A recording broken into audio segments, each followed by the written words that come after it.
Welcome to Nuked Radio. This is episode 93. Today is Tuesday, February the 12th, 2013.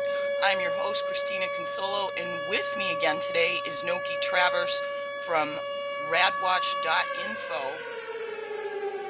And we are hearing the stream fine on our computers. I understand some people in chat are having difficulty, so we're probably going to do an abbreviated show and upload it to YouTube and social media as soon as we get done today. There is a lot going on. Noki, you've been following this North Korea situation. What have you found out? What's the consensus right now? Was it a nuke test or not? The consensus is it definitely was a nuke test. You've got the Comprehensive Test Ban Treaty Organization. Now, this is a group that has established seismographs and other radiological testing equipment, and they monitor the planet for people who are in compliance with global nuclear disarmament and non-proliferation and the ending of nuclear testing. Now, 183 states have signed this, and there's 159 countries that have signed a further treaty, nuclear test ban treaty. But the DPRK, India and Pakistan are three countries that have not signed this. So they definitely had a big test. I get mostly all my news from the alternative media. This is being covered on all the mainstream lines, from Reuters, BBC. We're going to try and play this clip for you right now. It's ABC News. North Korea says it has successfully conducted a test. They're saying they've done this, and they're proud of it. They tested a missile just last week. So with your permission, I'll turn this clip on. Go right ahead. I'm going to turn it up loud so everybody can hear it. North Korea conducting a nuclear test. The announcement coming, in fact, on North Korean television this morning, and it appears to be far larger than the North's previous two nuclear tests. The UN Security Council is now called an emergency meeting, and the White House has issued a strongly worded statement. So let's get right now to ABC's Martha Raddatz in Washington with the latest here. Good morning to you, Martha. Good morning, Josh. This test was big, as much as 3 times the size of previous tests. It was bold. Even China, North Korea's staunchest ally, had warned North Korea not to test a nuclear weapon, and it is the clearest sign yet of the new leader's belligerence. This is the first nuclear test under Kim Jong-un, who said today that the test is aimed at ferocious U.S. hostility towards North Korea. In December, Un also successfully tested a long-range missile capable of reaching Hawaii. The White House is calling this a highly provocative act and calling for action from the international community. But there is very little the U.S. or the UN can do at this point, since strong sanctions are already in place. In fact, this morning, North Korea is saying we will consider search of our ships and other sanctions by the international community as an act of war. And Josh, they say it will bring on relentless retaliatory attack. Excellent. Thank you for that, Noki. All right. I'm glad that one worked. You know, I found an alternative link for tuning into UCY TV radio, and I posted it in chat.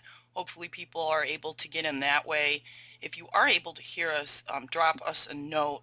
I also want to remind everyone that the U.S. conducted a nuclear test that was condemned by Iran and Japan on December the 8th of 2012. Iran has strongly condemned the U.S. for carrying out a nuclear test in Nevada this week, saying the move threatens world peace and shows a hypocritical set of double standards set by Washington when it comes to nuclear research. The Iranian Foreign Ministry said that the Wednesday detonation proves that U.S. foreign policy relies heavily on the use of nuclear weapons, disregarding UN calls for global disarmament, Press TV reports.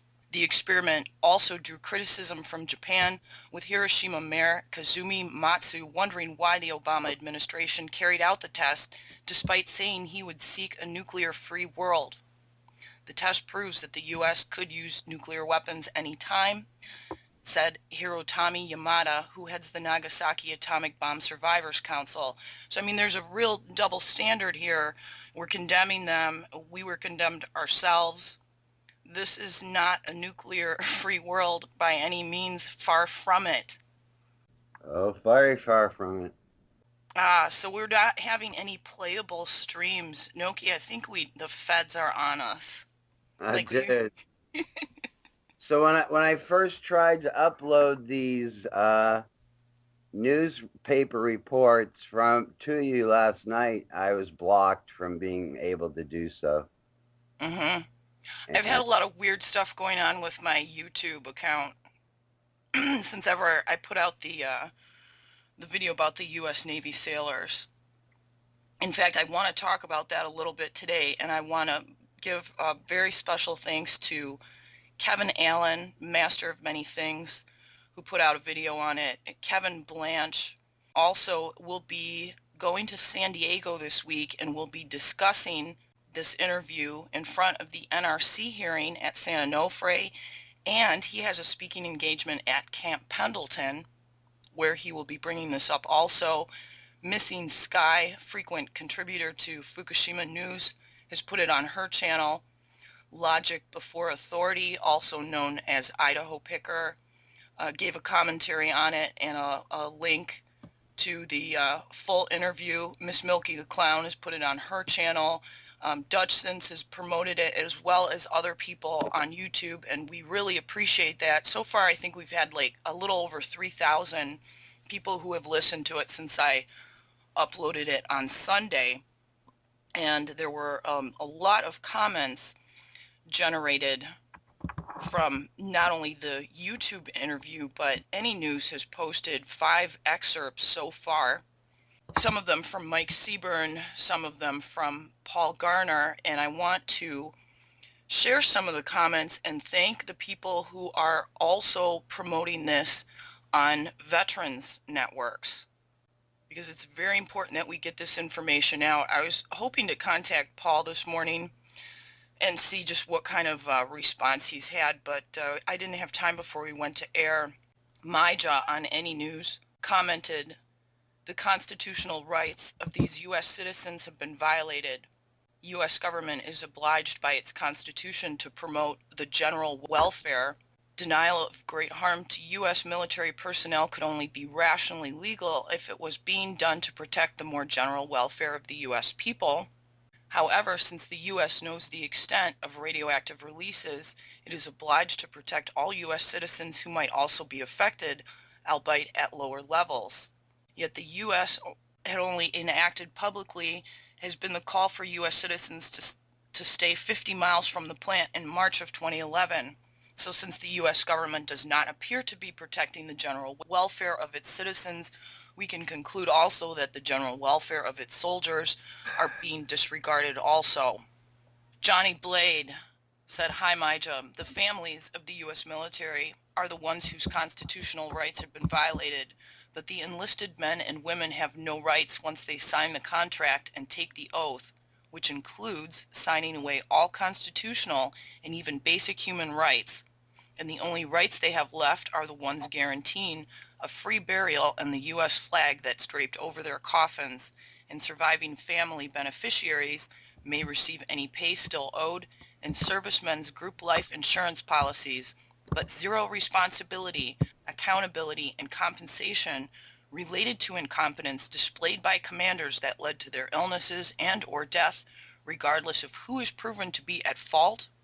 I'm very well versed on the subject, unfortunately, and have had personal experience regarding the issue, including the impacts of the immoral policy on those who signed away their right to, or even to expect humane treatment since signing away basic rights also includes accepting the fact that they must also be officially declared expendable government property.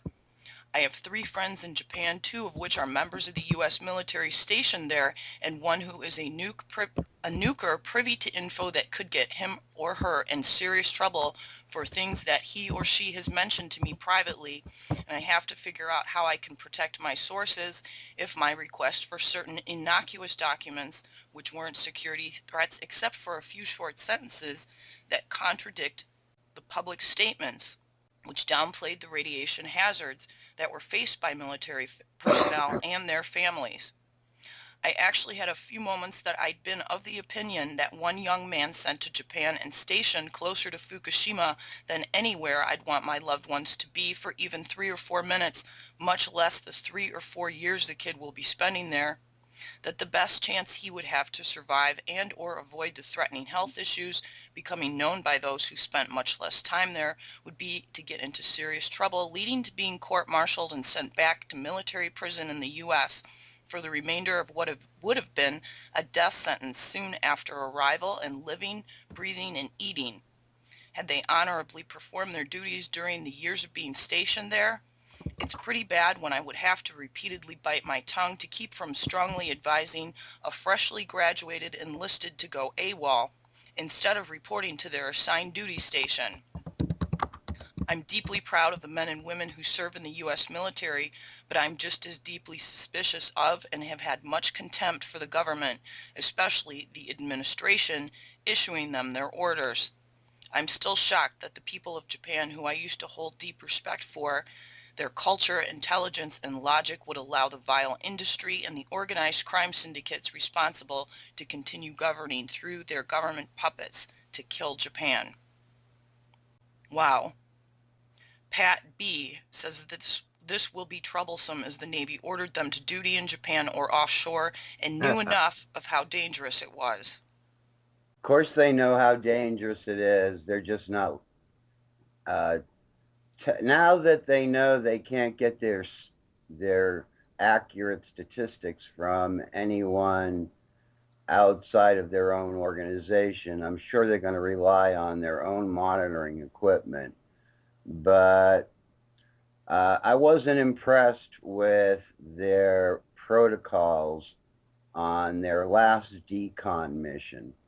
So are you saying that they're actually assigning young people to go to this area for 3 or 4 years, and they're being assigned to this? Yeah, according to that poster. So they're sending young service people to an irradiated zone comparable to Chernobyl, and this is a regular duty assignment? Yeah. So that staggers the imagination that we're still sending our folks in day after day. We don't know this is happening, Christina. No one knows how many people we have stationed over there. And are you saying they have a 50-mile limit that they have to be outside of? But that was what the U.S. government had recommended, but they evacuated women and children up to 300 kilometers away at the time of the accident. This is the U.S. And I know we've closed a few people? bases over there since, Right. too. Whether or not it's because of Fukushima, I mean, obviously we still have people. This guy knows someone who's being sent to the area. Shoot, that's a rough assignment. Yeah. And there's probably no really good statistics on their projected absorbed doses in terms of a nuclear worker. You're almost joining that group in industry when you're just even assigned to these contaminated areas. Mm-hmm.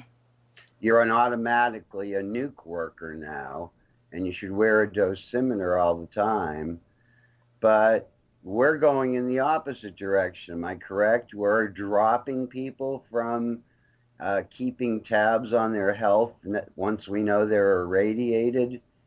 What's that? Yeah, that's the whole reason that the lawsuit was filed, was because the Department of Defense discontinued the registry, even though they told Paul Garner to his face. A member of the DOD was at this meeting that he went to in Arizona Yeah, I still haven't wrapped my head around this one at He all. told them that they were going to continue the registry and follow these people for years and get them all the help that they could need if anything arises. And then the following Thursday, they totally discontinued the program, said that there's no need for it. Kind of like how the USGS stopped testing soil samples, because there's no further need. Or why we have lower standards or actually higher amounts allowed in our food of cesium than Japan does. Right. They can send us anything they want almost. So there's an intelligence blackout, and it's like a Jedi mind trick. Don't think about the actual radiation.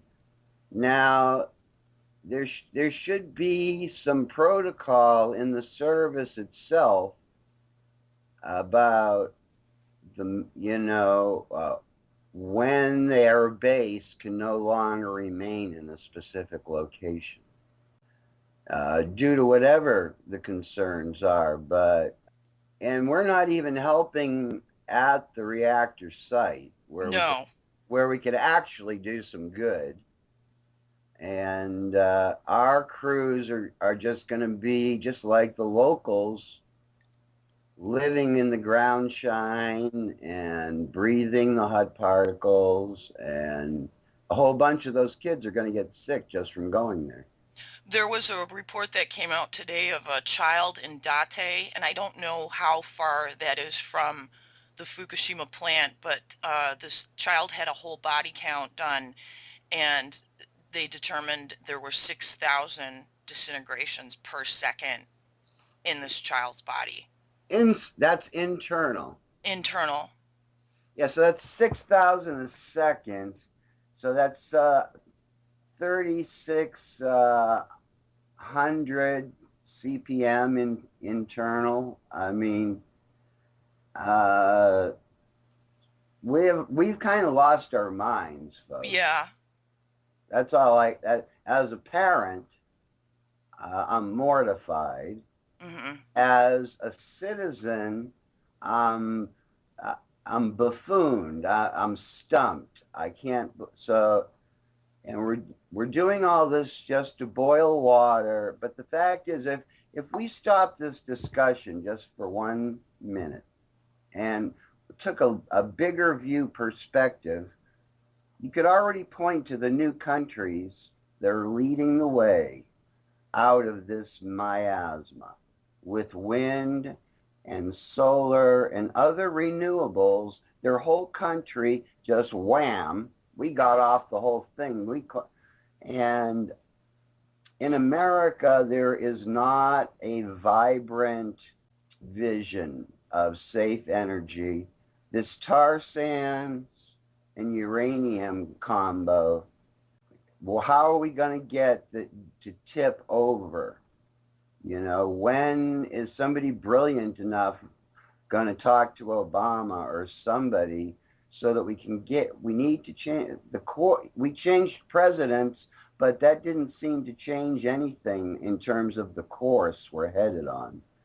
And we need to change the course. And if Kevin Blanche had a big enough megaphone, he could say it. And, you might have to put your fingers in your kids' ears, but... Well, there's some other comments under these articles that I want to read too, just to hear what other people are saying that talk a little bit about the experts. And Chris Busby, what he's had to go through. He's got an actual, not a shill, it's a stalker, a guy whose only job is to make Chris Busby's life miserable. And there was an article that came out about it yesterday. I didn't think we'd have time to read it today because it's pretty long, and I'll post it under this video when it gets uploaded. Time is Short said, "There can't be anyone in the branch of the U.S. military that isn't paying attention to this. Either they are directly affected and know their government has doomed them and their families to a certain horrible death, or those who are not directly affected but know their government will kill them off any time it's expedient to do so. I can't imagine what morale is among those that have volunteered to keep us safe. The true measure of any society is how they take care of their service members, and I'd like to add children. We are now on a straight descent down. You know, the nuke stuff is just out of control. And then, you know, CNN Australia reported that Japan is going to be monitoring their atmosphere for nuclear fallout to see whether or not North Korea did detonate a nuke. Hello? Right. Are you Right. serious? That no. That's Godzilla monitoring the other creation. You know, Japan monitors no one. We don't. I don't. If you say Japan, it's oxymoronic to have them holding anyone to any standards, because as far as I can tell, they're the greatest sovereign corporate polluter. That China is bad. You can't see across town. People are choking to death. But I don't know, man. Japan has lost all its credibility. It has none. Mm-hmm. So when they comment on North Korea, they have a thing for North Korea in Japan in the news. That's their arch nemesis. And so it's very popular in the Japanese news media. And then if you go to the Ghost Letters reporter, Ryan, he'll explain to you that in their culture on the TV news, like we had the Russians, the Japanese have it in for the North Koreans. See, I always thought they had it in for China and with each other. Yeah, well, they do. China and Japan are, there was a headline in the alternative news that China is readying for war with Japan in the seas. The Chinese Navy wreaking havoc over the coastal international waters around Japan, running exercises. So we don't really get to know, honestly. We've been doing some exercises out there, and it's all a big chess game to the sovereign nation politicians. And there's some very, very disturbing history between those Asian nations that I don't even want to get into here because it's so disturbing. But there's a lot of bad feelings between China, Japan, North Korea, South Korea, and we don't know what's going on over there really, the same that we really don't know what's going on at Fukushima unless you were there. North Korea is saying that they tested a nuke. I think you found a report that it could have been up to 10 kilotons. They could have just tested a trigger that they're planning on putting on a missile. At that point, the payload doesn't even matter of what they're capable of detonating. If they can put it on a missile and send it, wherever they want to. They buy their parts and stuff from Iran and Syria, and they got big money behind them, and they're involved with China. There's a lot of tension, and that guy just ratcheted it up a whole bunch by setting off his firecracker yesterday. Mm-hmm. We've had these devices for 70 years, so it's not that astonishing, actually, that you finally got a missile. But, so you got to peel back to the scenario that one of these smaller, crazy young, this kid has been raised to do this.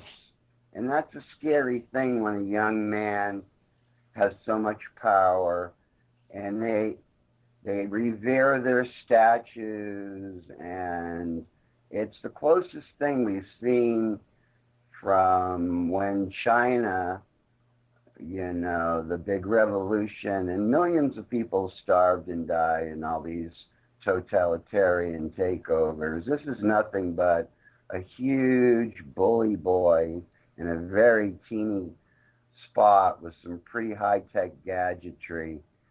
But we could take those folks out. We all know it. But It's weird. We're going forward and backward at the same time. So what do you want me to deal with? The triple meltdown or this, 20-year-old with a nuke 50 miles away or China? We need to get sane. Yeah. Well, the age doesn't even matter. Just because that guy's in his 20s Right. doesn't mean that he's a terrible leader. I'm more fearful of our own leaders in the country where I live. Right. PU 239 posted an article about depleted uranium. Dr. Right. Kang found that male Gulf War veterans reported having infants with likely birth defects at twice the rate of non-veterans. Furthermore, female Gulf War veterans were almost 3 times more likely to report children with birth defects than their non-Gulf counterparts. The numbers changed somewhat with medical record verification. However, Dr. Kang and his colleagues concluded that the risk of birth defects in children of deployed male veterans still was about 2.2 times that of non-deployed veterans. The U.S. Army has commissioned ongoing research into potential risks of depleted uranium and other projectile weapon materials like tungsten, which the U.S. Navy has used in place of DU since 1993, or so they say. Yeah. Studies by the U.S. Armed Forces Radiobiology Research Institute conclude that moderate exposures to either depleted uranium or uranium present a significant toxicological threat. The conclusion of the study shows that brain damage from chronic uranium intoxication occurs at possibly lower doses than previously thought. And we're not even talking about MOX here. This is depleted uranium. And in comparison to straight up uranium, MOX is 2 million times more toxic. Right. 2 million times? 2 million times more. Right. It's 1 million times more if it just came out of a normal breeder process, but if it's a MOX fuel with 6% plutonium, it's 2 million times more lethal. Right. PU 239 also said radiation from Chernobyl reached Wales, and in Britain you sometimes get red dust from the Sahara on your car. The red sand dust that Busby had mentioned is interesting. When I visited France a few times, you could see it all over the cars parked outside. I was told by locals that it comes from Africa. Well, thanks to Busby, we now know what's in that dust. I'm also thinking of the dust from polluted China hitting our west coast in addition to Fukushima fallout. By illegally using tons of depleted uranium against Iraq, Britain and America have gravely endangered not only the Iraqis but the whole world, for these weapons have released deadly carcinogenic and mutagenic radioactive particles in such abundance that, whipped up by sandstorms and carried on trade winds, there is no corner of the globe they cannot penetrate, including Britain, for the wind has no boundaries and time is on their side. The radioactivity persists for over 4 billion years and can cause cancer, leukemia, brain damage, kidney failure, and extreme birth defects, killing millions of every age for centuries to come. A crime against humanity which may, in the eyes of historians, rank with the worst atrocities of all time. There's some very intelligent and insightful people on any news. Anthony says, the NRC itself was flying blind. This was a quote. The agency had believed it was virtually impossible to have multiple meltdowns at the same site. As a result, their emergency models all involve the healthy plant using its working systems to control critical systems in the stricken plant until the problems were solved.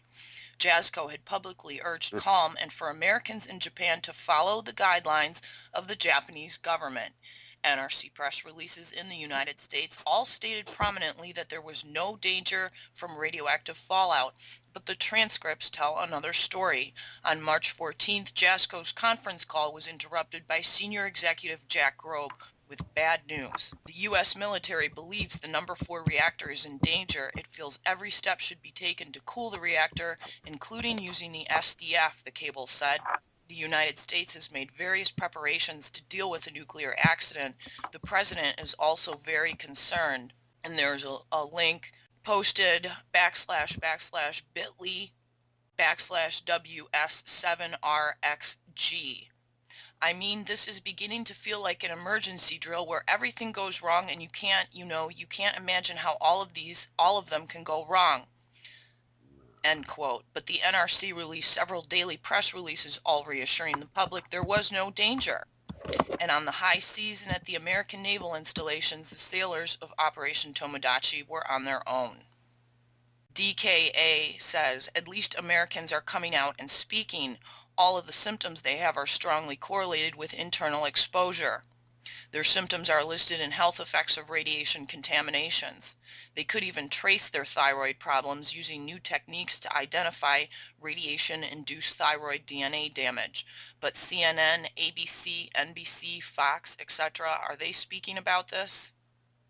Mac posts a link to medicalexpress.com, atomic bomb survivors ionizing exposure. Maybe this study will help their lawsuit. In one of the largest and longest follow-up studies ever conducted to assess the effects of ionizing radiation upon the development of soft tissue sarcomas in humans, the investigators found that much lower levels than previously ever identified lead to the development of soft tissue sarcomas and poor survival rates. That's right. That's you and me they're talking about. Jeebus says, I wonder why the 22-year-old sailor was medevaced to Harborview. And this was a story posted in NSS. The USS Ronald Reagan arrives in Bremerton for a year of maintenance, January 11th, 2012. The Nimitz-class aircraft carrier USS Ronald Reagan arrived at Naval Base Kitsap in Bremerton, January 10th to begin a major maintenance period. Reagan's dock-planned incremental availability is scheduled to be conducted over the next year. While en route January 10th, the Coast Guard medevaced a 22-year-old sailor off the Reagan near Port Townsend. Coast Guard Air Station Port Angeles launched an MH-65C Dolphin helicopter crew at 7:30 a.m., arriving on scene at approximately 8:10 a.m. The sailor was transported to Harborview Medical Center in Seattle, arriving at 8:39, and was reported to be in stable condition. The cause of the sailor's hospitalization was not reported. Time is short posts. The freshwater system is thoroughly contaminated, let alone the rest of the ship. Full replacement is needed. The Navy is facing having to scrap a relatively new carrier and every other ship that was out there, or send them back out, let the sailors die, and face the consequences later. Guess what the commander-in-chief is going to do? Yeah, Obama was so concerned that he took his whole family and went to South America for 2 weeks. Remember that? Jeebus also reports, and it looks like it was a very special occasion. Does the Secretary of the Navy always do this? He posts the following article: Secretary of Navy visits USS Ronald Reagan. Following the re-enlistment ceremony, Mabus headed to Reagan to visit with the crew and to have lunch with some sailors. The visit ended with a cake-cutting ceremony commemorating the birthday of the ship's namesake, President Ronald Reagan. It was a moving experience to sit down next to Mr. Mabus and have a normal conversation with him, said aviation boatswain's mate, equipment third class Elizabeth Irby. I was able to ask a couple of questions I've had on my mind for a while, and I was able to get answers directly from someone who could answer my questions. This was posted in navaltoday.com. Secretary of Navy visits USS Ronald Reagan. A response to that from Time is Short says he needed to find out what the sailors are thinking about the lawsuit and their own personal exposure. Now he can go back to DC and plan a massive cover-up. I served. This is as disgusting as it gets. Well, it's early yet. There were a lot of comments where Mike Seaborn had talked about the vomiting that his son experienced for several months, and the naval doctors that saw him said they couldn't figure out what was wrong. So he posted an article. Maybe this will help them figure out what's wrong, but they'll have to wait 2 years for that source. Nuclear crisis info to be put on the web, about 900,000 pages of documents to be digitized, available in about 2 years, and that was reported by Hugh Murray.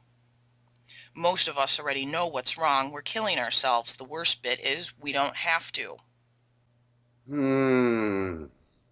Michelle says, agreed with PU 239. The U.S. was monitoring the radiation amounts, and they know that we are facing an extinction situation from Japan, our own aged and poorly maintained nuclear power plants, and all the sneaky places that have been used to store nuclear waste.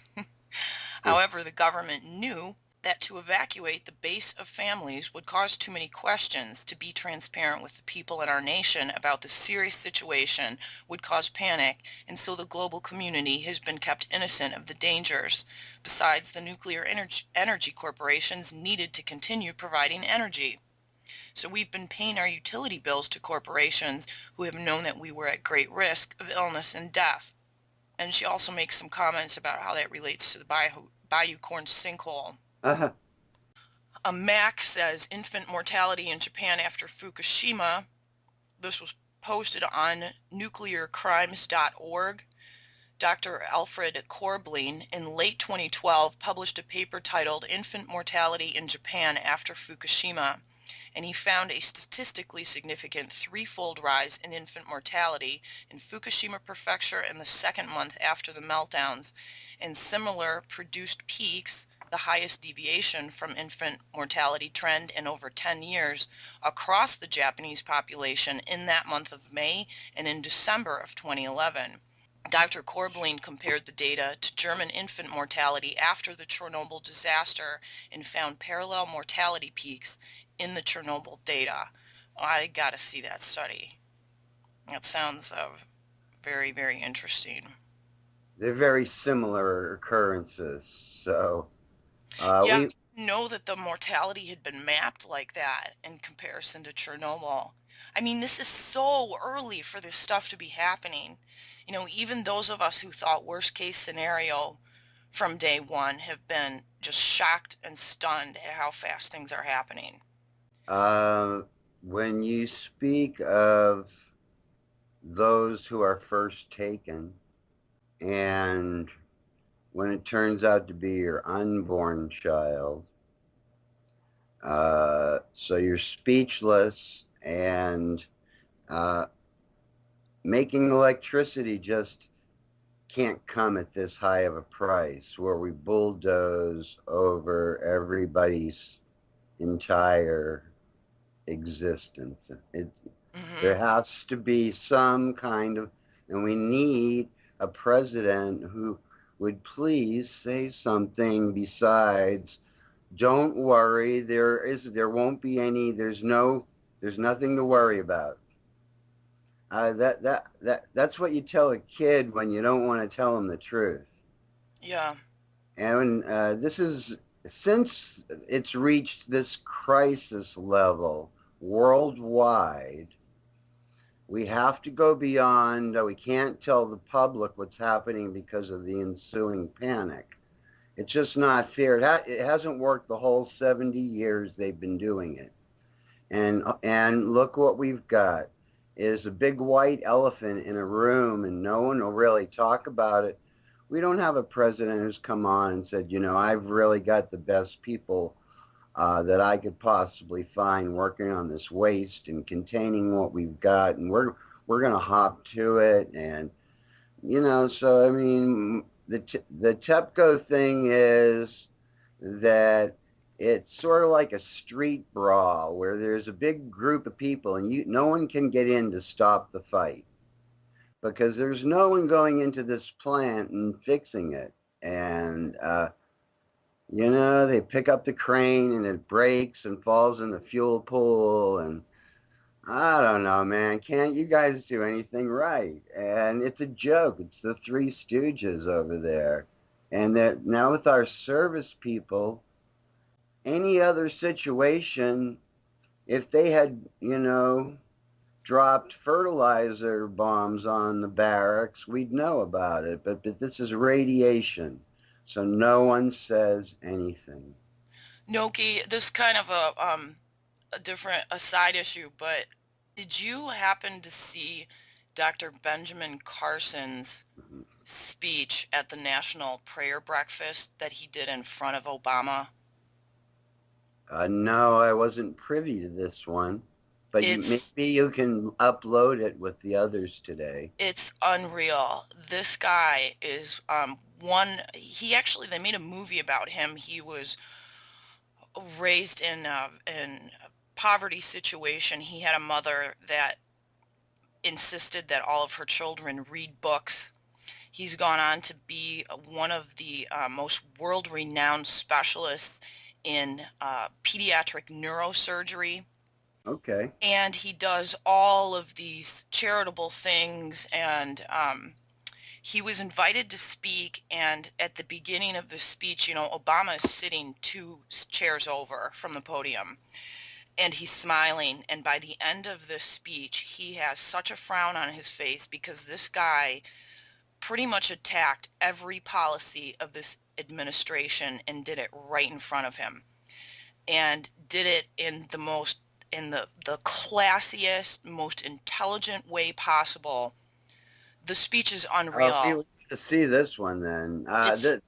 It's 27 minutes long. It is. I want to put that out on the radwatch.info site, and you should put it up on the RadChick radiation mitigation page.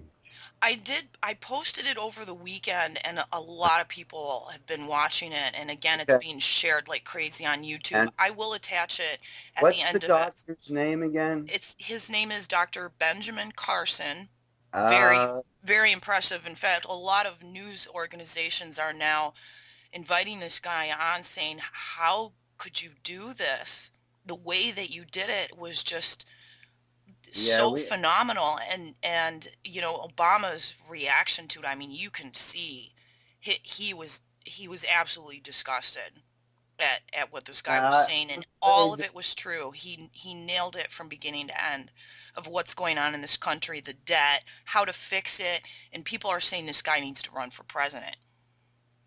I have to say that I actually believe that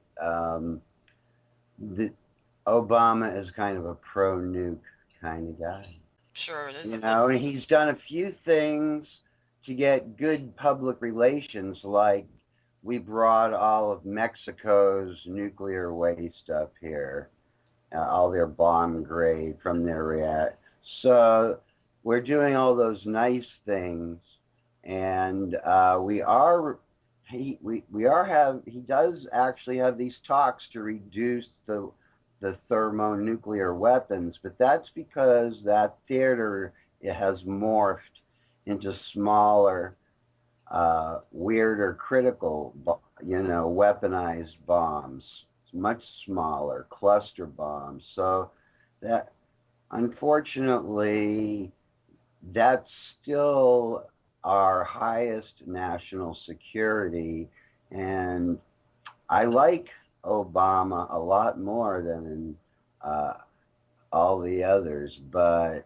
he's not going to come out and help us arrest the fuel cycle. There's going to be a big uptick in worldwide uranium mining this year. Mm-hmm. And it's going to be in a lot of places that it's going to screw up the environment forever. So they're all the unspoken plan is to continue building nuclear reactors and maintaining nuclear weapons. We'll keep them under 10,000. Okay. We don't need any more than 10,000 nuclear devices at any given time, but it just happened yesterday. Somebody set off a bomb. So that's different. A meltdown is, these people are inept, they're idiots, they're killing us, but they didn't set it off as far as I can tell. But when you start exploding these devices, everybody at the table starts getting a little more nervous, and that just ratchets it up another notch. Well, we used to detonate nukes in salt domes. You know that, right? Sandia. Sandia is the expert. It's a good place to put all that stuff in your equipment. It underground already exists. I've But got pictures of the inside of a salt cavern before and after a nuke detonation, and you can see that it's totally melted this salt into these like huge stalactites. I'd And like to see. Sandia was the I'd, expert in this, which is why they've been brought in to deal with the Bayou Corn situation because of the nuclear waste that's stored in that. But we won't get off on that topic oh, today. yeah. Well, those are good things to post the articles on. So if I can get a hold of them, I'll put them out there. You know, the thing is that all of these crazy goings-ons, they're adding radionuclides to our biosphere every day. And right now, I'm a little upset about the daily add rate to the biosphere from the nuclear folks, whoever you are. You're you're out of control. You're out of compliance. Nobody's in compliance. They never were in compliance. And it's adding every day to the cumulative aggregate amounts in our biosphere. So Like the national debt clock. that's it. Like, yeah, that's it. That's the world's radio debt. And it's going to just keep moving around. It could bury itself in the ground, grow itself into a tree, catch on fire, and it doesn't matter that it's 70 years later because it's still plenty enough to hurt your children. And so it all comes down to that for me. It's just plain wrong. Everybody knows it. That's why we don't sit down and explain to our children how bad the situation really is, because we don't want to hurt these poor little kids with minds about it. But the fact is, on the waste side, on the downside, on the mining side, what the Yakuza, this never stops. There's nothing right about it anywhere. And thorium reactors aren't going to solve it. And there's no method to bypass this Roy method. I don't think we can really neutralize and nullify these radioisotopes into harmless compounds in a simple process. So we're stuck in we painted ourselves in a pretty big jam, and there's a street brawl going on for 2 years over there. Michio Kaku says it the best. We should pull out his clip. It's a sort of a symphony, three meltdowns in parallel to each other. That's where you need to start wrapping your head around. So in that molten lava that was once a fuel rod isn't going to cool off right away, and it's going to make lots of radon. So all you radon people, it doesn't just come out of the ground. It comes from this disaster. Yeah, the nuke experts, those who are worried about their job security, there's, millions of years of nuclear waste that needs to be dealt with. That's what the focus needs to be at this point. We have to absolutely stop making more. We have to clean up the mess that's been made before it continues. And if someone can write a program to do a debt clock type thing, but do it on radioactive releases, and Yeah. how many babies with birth defects are born from depleted uranium every minute, and That'd how be a good many, page. and we can put something like that up and put it on our sites. Jim Lee also, I want to promote his website today, and I talked about it briefly on another show. Noki, I sent this link to you yesterday. He put together that 3D climate viewer site. There is so much work that has gone into that website, and he has a whole nuclear section where he shows the releases from Fukushima into the seawater based on some of the research that's been done with that. He has meticulously put in a map of the world. Lots of maps. Every every nuclear detonation that's ever been done, how many kilotons were used. There's a link to the story about it. I mean, there's, thousands and thousands of these on this map. But I just posted his stuff. There's fresh links at radwatch.info on Facebook right now if you want to go look at that guy's stuff. Another comment from Enough Already. Just when I thought I couldn't be shocked by any more information about this nuclear disaster, 70,000 people. No wonder the DOD doesn't want to track them. We're talking big bucks that will have to be paid out. These poor sailors, downwinders now.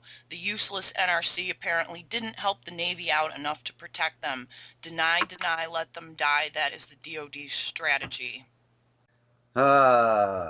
Awaken, you won.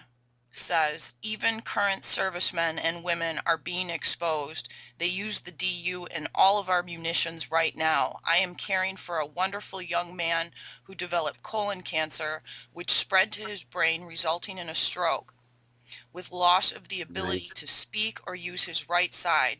This week he lost one of his only remaining abilities, his sight. He is close to death now. The tumor is growing unhalted and so rapidly, and he's only 37 years old. Please, if you pray for him. His name is Kevin. Well, that's the order of the day. And you can't find out what they're making the new stuff out of. But, they want to recycle their metal into your silverware. So the kids out there are shooting armaments that have fissile materials in the bullet cartridges, in these penetrator cores. And when these penetrator cores hit their target, there's actually a fissile fractionation burn that takes place. And then our kids breathe the dust of the weapon, and they drive around in tanks that are armored with the stuff. And then we build that right here at home, and we don't do a good job of policing ourselves in the process. I got an email from a guy named Andrew who listened to the interview also and said, I wanted to send a heartfelt grazie to you for all your efforts in this battle and make sure that you were aware of the latest Fukushima interview of Yoshi Shimatsu from 2/4/13. He has quite a bit to say regarding the 70,000 people, along with some positive legal recommendations in light of the tracking index getting wiped. I thought you might want to edit and repost the relevant parts, so here you go. He gave me a link to the interview. I did listen to that interview, and he did make some excellent recommendations. One was that any of the service people, even if they feel that they're in perfect health, but they served in Japan during that time, go to a doctor, not from the Veterans Administration, but a private physician, and have a thorough checkup, including an EKG, as a baseline. So if you have problems down the road, you have a basis for comparison. I would imagine that could include blood work of your thyroid levels if you wanted to be really thorough. So every service person who has an inkling that they're dealing with these kind of situations and exposures should always have their own hard drive backup and have a physician where in their body checked somewhere that only they know about it so that they can cover their own ass a little later on. Yeah. Another thing that Miss Milky brought up too, and Busby had posted a video about this, and it was shared widely at the beginning of the disaster, was to collect hair samples from your children. But now that it's been 2 years, Yeah. A lot of people have cut their hair, so that's not going to be as useful. But if your child has long hair, you can take a sample, put it in a plastic bag, and keep it in your fridge. They can analyze the hair to see what the child was exposed to. No, I was reading about the baby teeth groups that collect the baby teeth in Japan. And there was something that came through this week about that, and I saw a short YouTube about a group that collects the teeth as they're lost. And you can, if your child has lost a tooth, you could actually get that tooth analyzed. Yes. Yeah, I've had a couple parents contact me about that too, and I'm going to ask Loren because I know she was part of a baby tooth study. Right, that's right. She conducted with the Dr. Steinglass, I believe, or Sternglass. One more thing, because we are running out of time. Boston.com reported yesterday that Pilgrim nuclear power plant had lost power again after the hellacious snowstorm over the weekend. There hasn't been any updates to that story today. So I don't know what the status of the Pilgrim nuclear power station is. I know a lot of people have been watching the level. Make sure that you check out our page, Radchick Radiation Research and Mitigation on Facebook. And Noki, how do people find your information? Just go to Facebook, radwatch.info. And a shout out to everybody in the Radiation Watch group. Hi, everyone. Thank you. I'm sorry about the technical problems today, but we'll get this uploaded as quick as we can. All right. Much love. See you later. Bye, Stay safe, everyone. Bye. As our guest speaker this morning, for 3 reasons. A gentleman, he loves Jesus, he has a compelling life story, and he is a distinguished man of science and healing. We hope that he can help us sort some things out. May I introduce the Director of Pediatric Neurosurgery at one of the world's great hospitals, Johns Hopkins in Baltimore, Dr. Benjamin Carson, Sr.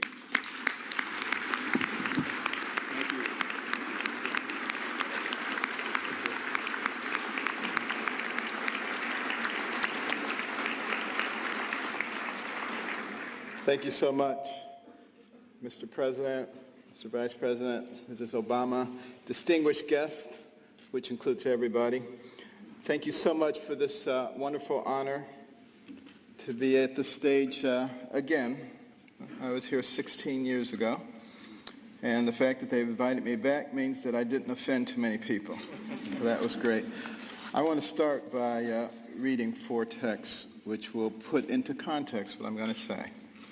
Proverbs 11:9, with his mouth the godless destroys his neighbor, but through knowledge the righteous escape. Proverbs 11:12, a man who lacks judgment derides his neighbor, but a man of understanding holds his tongue. Proverbs 11:25, a generous man will prosper. He who refreshes others will himself be refreshed. And 2 Chronicles 7:14, if my people who are called by my name will humble themselves and pray and seek my face and turn from their wicked ways, then will I hear from heaven and will forgive their sins and heal their land. You know, I have an opportunity to speak in a lot of venues. This is my 4th speech this week.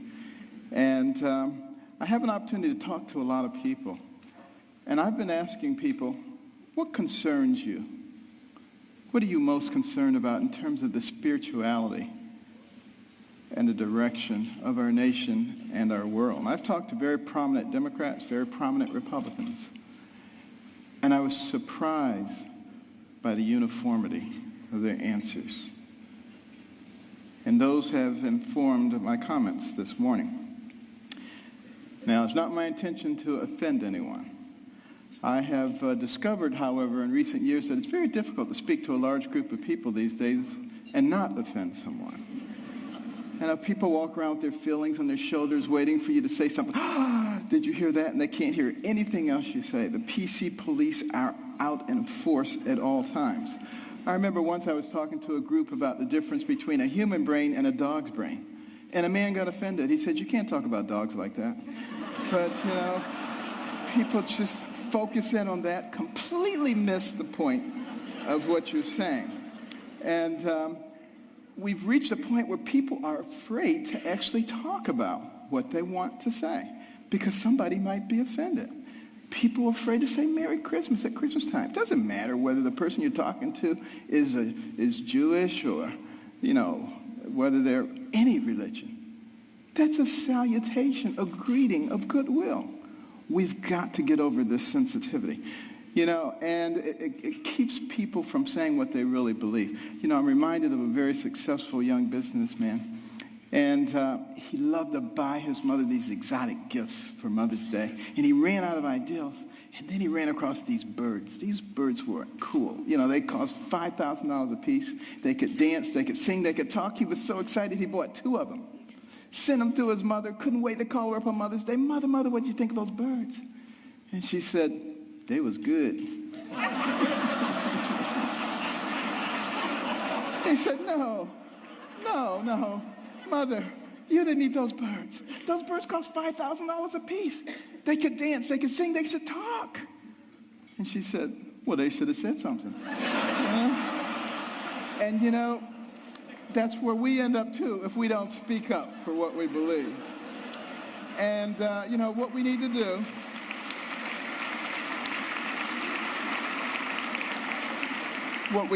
do in this PC world is forget about unanimity of speech and unanimity of thought. And we need to concentrate on being respectful of those people with whom we disagree. And that's when I think we begin to make real progress. And one last thing about political correctness, which I think is a horrible thing, by the way. I'm very, very compassionate, and I'm not ever out to offend anyone. But PC is dangerous. Because you see, this country, one of the founding principles was freedom of thought and freedom of expression. And it muffles people. It puts a muzzle on them. And at the same time, keeps people from discussing important issues while the fabric of their society is being changed. And we cannot fall for that trick. And what we need to do is start talking about things that are important, things that were important in the development of our nation. Well, one of those things was education. I'm very passionate about education because it's made such a big difference in my life. But here we are at a time in the world, the information age, the age of technology. And yet, 30% of people who enter high school in this country do not graduate. 44% of people who start a 4-year college program do not finish it in 4 years. What is that about? Think back to a darker time in our history, 200 years ago when slavery was going on. It was illegal to educate a slave, particularly to teach him to read. Why do you think that was? Because when you educate a man, you liberate a man. And there I was as a youngster, placing myself in the same situation that a horrible institution did because I wasn't taking advantage of the education. I was a horrible student. Most of my classmates thought I was the stupidest person in the world. They called me dummy. I was the butt of all the jokes. Now, admittedly, it was a bad environment. Single parent home. My mother and father had gotten divorced early on. My mother got married when she was 13. She was one of 24 children. Had a horrible life. Discovered that her husband was a bigamist. Had another family. And she only had a 3rd grade education. She had to take care of us. Dire poverty. I had a horrible temper, poor self-esteem. All the things that you would think would preclude success. But I had something very important. I had a mother who believed in me. And I had a mother who would never allow herself to be a victim, no matter what happened. Never made excuses, and she never accepted an excuse from us. And if we ever came up with an excuse, she always said, do you have a brain? And if the answer was yes, then she said, then you could have thought your way out of it. It doesn't matter what John or Susan or Mary or anybody else did or said. And it was the most important thing she did for my brother and myself. Because if you don't accept excuses, pretty soon people stop giving them and they start looking for solutions. And that is a critical issue when it comes to success. Well, we did live in dire poverty. And one of the things that I hated was poverty. You know, some people hate spiders, some people hate snakes. I hated poverty. I couldn't stand it. And, but you know, my mother couldn't stand the fact that we were doing poorly in school. And she prayed and she asked God to give her wisdom. What could she do to get her young sons to understand the importance of developing their minds so that they can control their own lives? And you know what? God gave her the wisdom, at least in her opinion. My brother and I didn't think it was that wise, because it was to turn off the TV. Let us watch only 2 or 3 TV programs during the week, and with all that spare time, read 2 books apiece from the Detroit Public Libraries and submit to her written book reports, which she couldn't read, but we didn't know that. And you know, she put check marks and highlights and stuff. But, you know, I just hated this. And my friends were out having a good time. Her friends would criticize her. They would say, you can't make boys stay in the house reading books. They'll grow up, they'll hate you. And I would overhear them, and I'd say, Mother, you know they're right. But she didn't care, you know. But after a while, I actually began to enjoy reading those books, because we were very poor, but between the covers of those books, I could go anywhere, I could be anybody, I could do anything. I began to read about people of great accomplishment. And as I read those stories, I began to see a connecting thread. I began to see that the person who has the most to do with you and what happens to you in life is you. You make decisions. You decide how much energy you want to put behind that decision. And I came to understand that I had control of my own destiny. And at that point, I didn't hate poverty anymore, because I knew it was only temporary. I knew I could change that. It was incredibly liberating for me. It made all the difference. And continue on that theme of education. In 1831, Alexis de Tocqueville came to America to study this country. The Europeans were fascinated. How could a fledgling nation, barely 50 years old, already be competing with them on virtually every level? This was impossible. De Tocqueville was going to sort it out. And he looked at our government, and he was duly impressed by the 3 branches of government. 4 now, because now special interest groups, but it was only 3 back in those days. And, you know, he said, wow, this is really something. And then he said, but let me look at their educational system. And he was blown away. See, that anybody finishing the 2nd grade was completely literate. He could find a mountain man on the outskirts of society. The man could read the newspaper, could have a political discussion, could tell him how the government worked. If you really want to be impressed, take a look at the chapter on education in my latest book, America the Beautiful, which I wrote with my wife, came out last year. And in that education chapter, you will see questions extracted from a 6th grade exit exam from the 1800s. A test you had to pass to get your 6th grade certificate. I doubt most college graduates today could pass that test.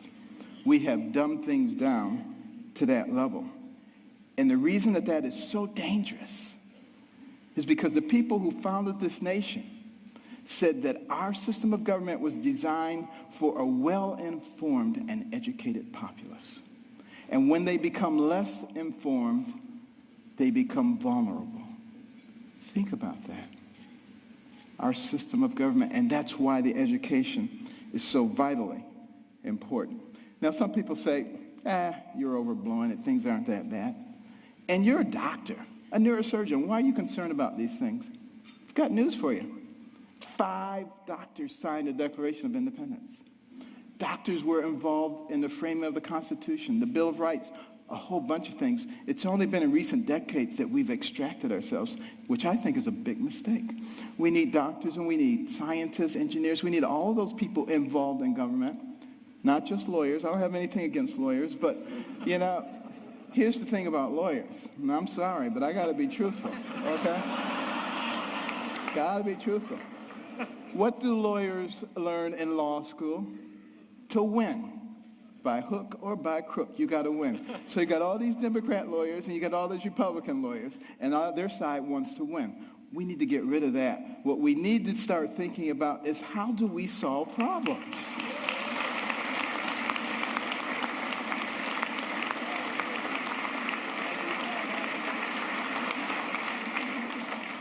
And now, before I get shot, let me finish here.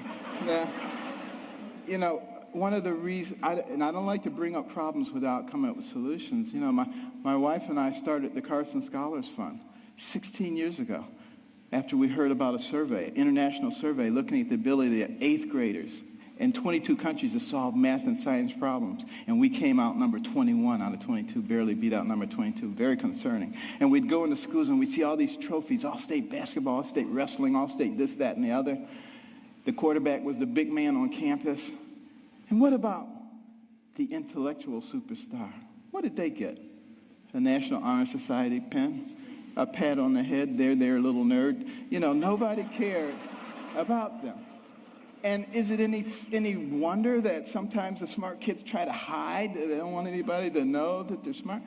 This is not helping us as a nation. So we started giving out scholarships to students from all backgrounds for superior academic performance and demonstration of humanitarian qualities.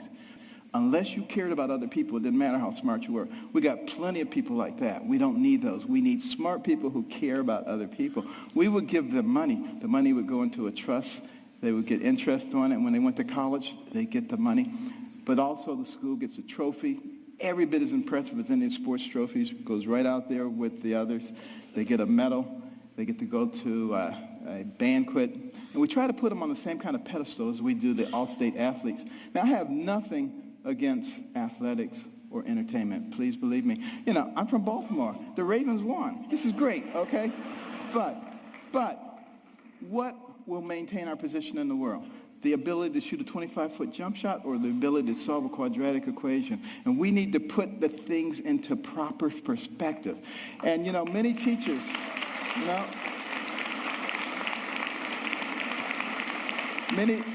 Many teachers have told us when we put a Carson Scholar in their classroom, the GPA of the whole class goes up over the next year. And it's been very gratifying. We started 16 years ago with 25 scholarships in Maryland. Now we've given out more than 5,000, and we're in all 50 states. But we also put in reading rooms. These are fascinating places that no little kid could possibly pass up. And they get points for the amount of time they spend in their reading, the number of books that they read, and they can trade them in for prizes. In the beginning, they do it for the prizes, but it doesn't take long before their academic performance begins to improve. And we particularly target Title I schools where kids come from homes with no books, and they go to schools with no libraries. Those are the ones who drop out. And we need to truncate that process early on because we can't afford to waste any of those young people. You know, for every one of those people that we keep from going down that path of self-destruction and mediocrity, that's one less person you have to protect yourself and your family from. One less person you have to pay for in the penal or the welfare system. One more tax-paying productive member of society who may invent a new energy source or come up with a cure for cancer. They're all important to us, and we need every single one of them. It makes a difference.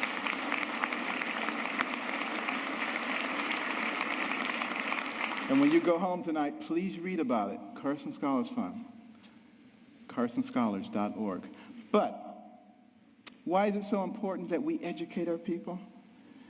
Because we don't want to go down the same pathway as many other pinnacle nations who have preceded us. I think particularly about ancient Rome. Very powerful. Nobody could even challenge them militarily. But what happened to them? They destroyed themselves from within. Moral decay. Fiscal irresponsibility. They destroyed themselves. And if you don't think that can happen to America, you get out your books and you start reading. But you know, we can fix it. Why can we fix it? Because we're smart. We have some of the most intellectually gifted people leading our nation. All we need to do is remember what our real responsibilities are so we can solve the problems. I think about these problems all the time. And, you know, my role model was Jesus. And he used parables to help people understand things.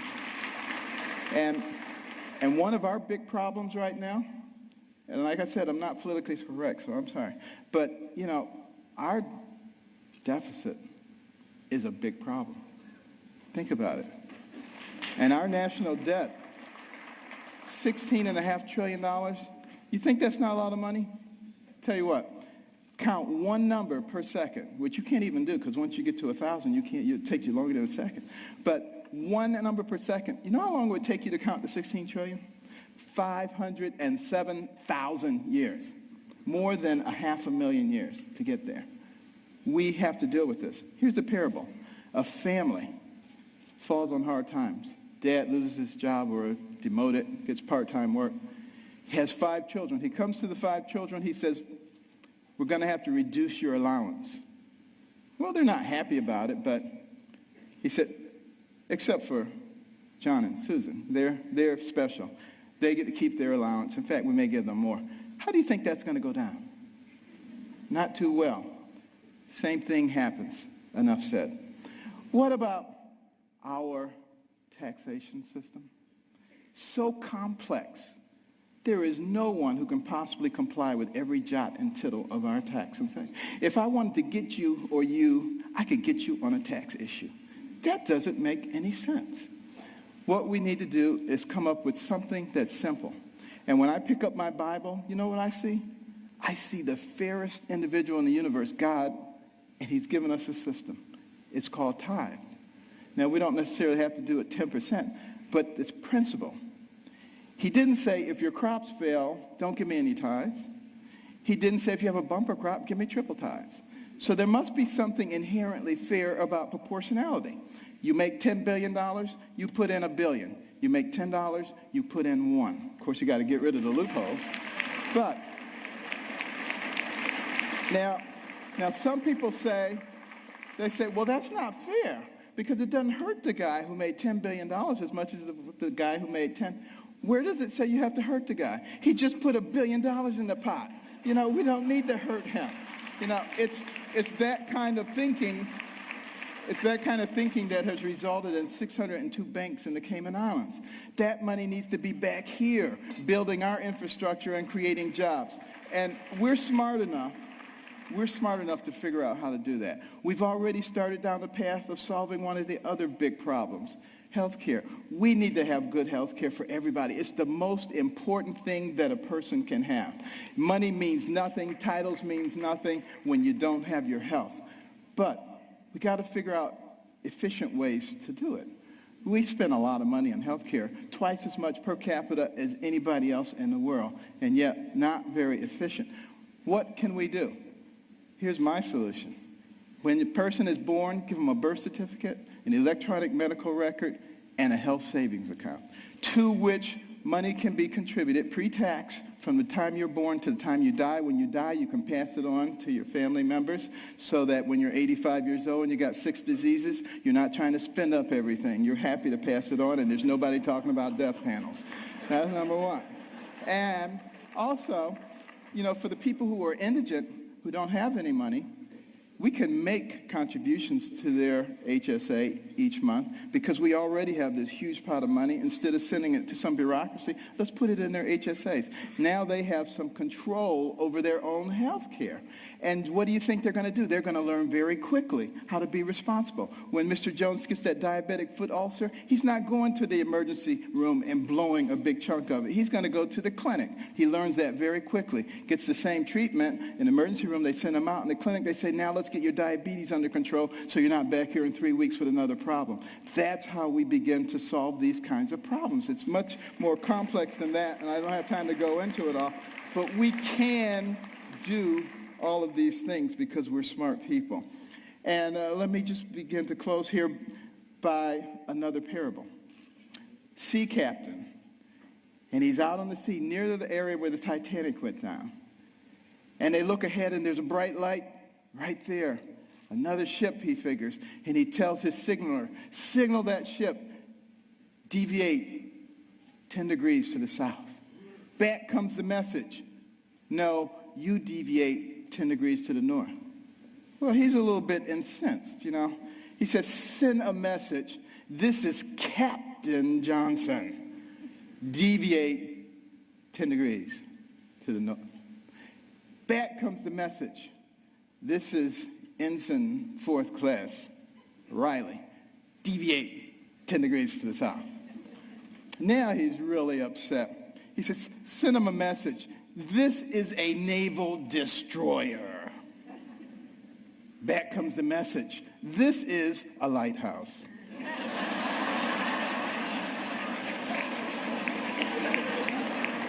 Enough said.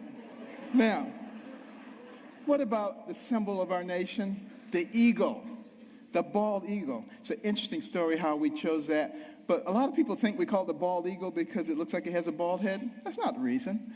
It comes from the Old English word piebald, which means crowned with white.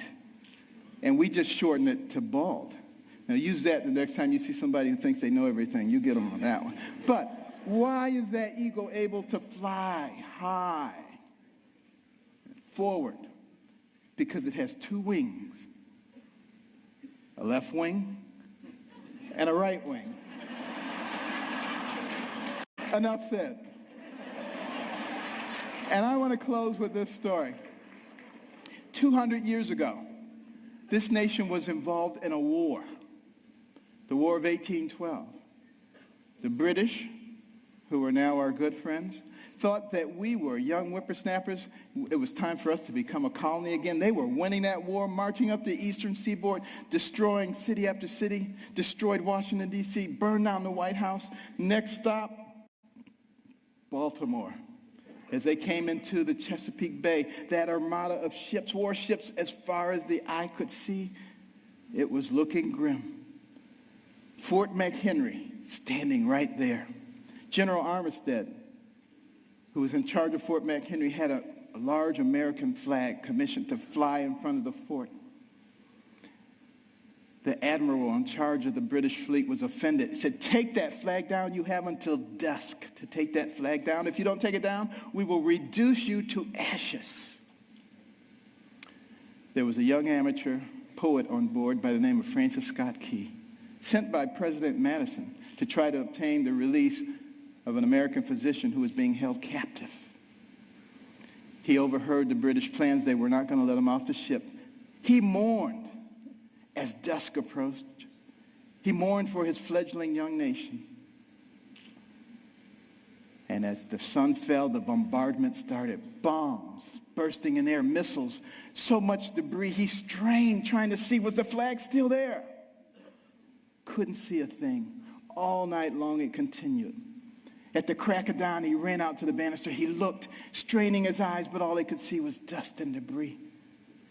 And then there was a clearing, and he beheld the most beautiful sight he'd ever seen. The torn and tattered stars and stripes still waving. And many historians say that was the turning point in the War of 1812. We went on to win that war and to retain our freedom. And if you had gone into the grounds of Fort McHenry that day, you would have seen at the base of that flag the bodies of soldiers who took turns propping up that flag. They would not let that flag go down because they believed in what that flag symbolized. And what did it symbolize? One nation under God, indivisible, with liberty and justice for all. Thank you. God bless.